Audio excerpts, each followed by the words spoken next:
That's when I realized just how much weight I had gained because I was shopping for pants and they weren't in the regular section. They were in the big and tall, and I'm barely 5'10". Talk about an eye opener. Fuck. I went home and ordered a large pizza and 2 liters of Mountain Dew. I was 60 pounds overweight for 6 years, and I tried every diet, every superfood, trainer, program, gimmick. Nothing worked. Not because I lack discipline. I mean, I run a business. I show up every day. Discipline was never the problem. The problem was I diagnosed it wrong for 6 years. If you're a high performer who's been grinding at something, career, relationship, your health, whatever, and it's not moving, there's a good chance you're doing the same thing I did. This video is about how to spot it. Here's what high performers do when something in our life goes sideways. We optimize. That's the move. It's always a move, right? Because that's the move that built our careers. Bad sleep, new mattress, new supplement, new routine, new tracker. Stuck at work, new framework, new book, new course, new mentor. Out of shape, new diet, new trainer, new plan, new app.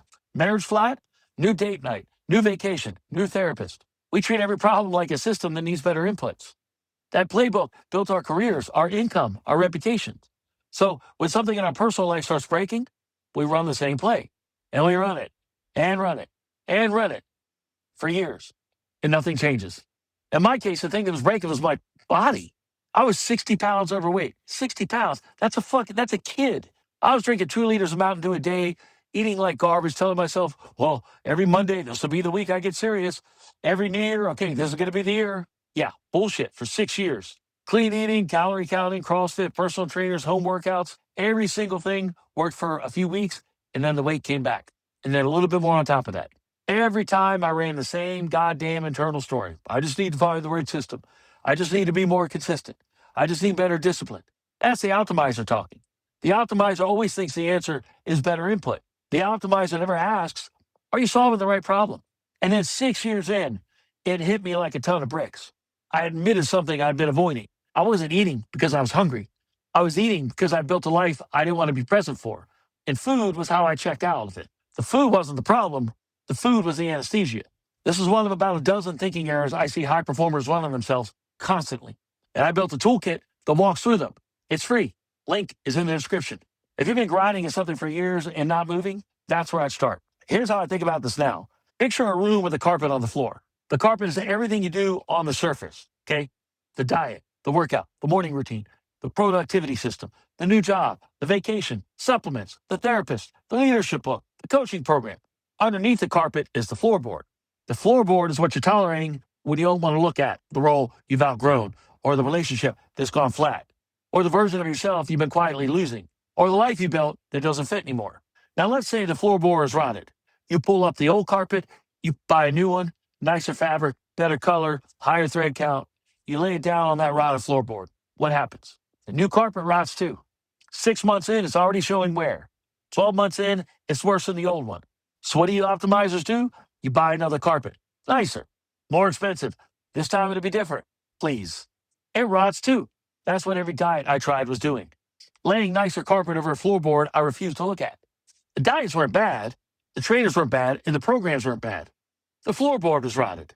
Fix the floorboard, and you stop needing a new carpet every 6 months. Now stop thinking about my weight for a second and think about your own life. The role you've been telling yourself you'll leave eventually. You've changed your title twice, reorganized your team, brought in a new direct report, taken a sabbatical, read 3 leadership books. You're still here, still flat, still telling yourself, it's just a phase. Or that relationship that's been disconnected for 3 years. You've done the date nights, the weekend trips. You've done the apps. You've had the conversations. Nothing sticks. Or that business you've been about to pivot for 2 years. New strategy, new advisor, new tech stack, new offer. Still grinding, still no traction.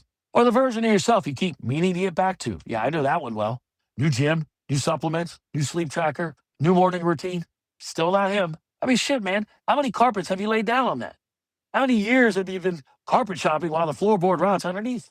You're a smart guy. Smart guys don't fail at problems. They fail at problem identification.